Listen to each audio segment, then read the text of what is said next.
Agora, uma outra situação, a pandemia do Covid-19 acabou trazendo muitos problemas para a saúde pública da nossa região, do estado, do país inteiro, do mundo inteiro. Afinal de contas, todos sofreram com a pandemia do Covid-19.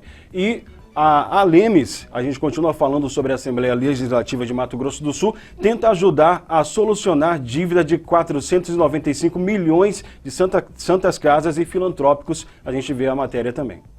Com problemas crônicos agravados pela pandemia, 19 estabelecimentos de saúde, entre hospitais filantrópicos e santas casas de Mato Grosso do Sul, acumularam, nos últimos 4 anos, déficit operacional de 495 milhões de reais, conforme dados apresentados pela Frente Parlamentar em Defesa das Santas Casas e Hospitais Filantrópicos. Só em 2022, o déficit acumulado somou 200 milhões. O deputado Pedrocian Neto fala sobre o cenário caótico e detalha o que está sendo feito pela Lemes para minimizar essa situação.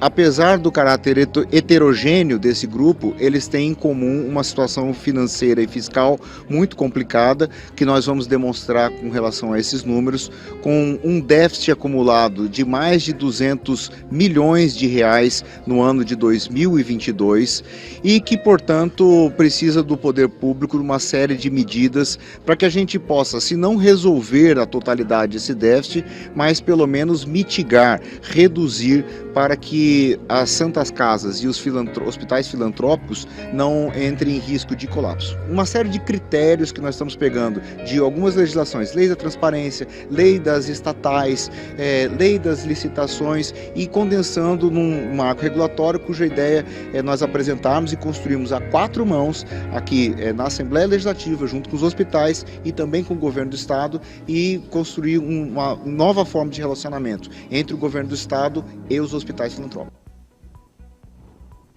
É isso aí, Nilson. O que o deputado Pedrocian acabou de dizer foi a dificuldade que as santas casas, particularmente, assim como outros hospitais públicos e particulares, sofreram por causa da pandemia. Isso não é difícil de entender, porque a pandemia durou praticamente 2 anos. Então, durante 2 anos, a atividade econômica diminuiu, o país praticamente não cresceu e as dívidas se avolumaram. Não foi só na área da saúde, foi também com o auxílio emergencial. Todas as ações do governo federal foram no sentido de diminuir ou de minorar o sofrimento das pessoas, tanto na área da saúde como na área econômica.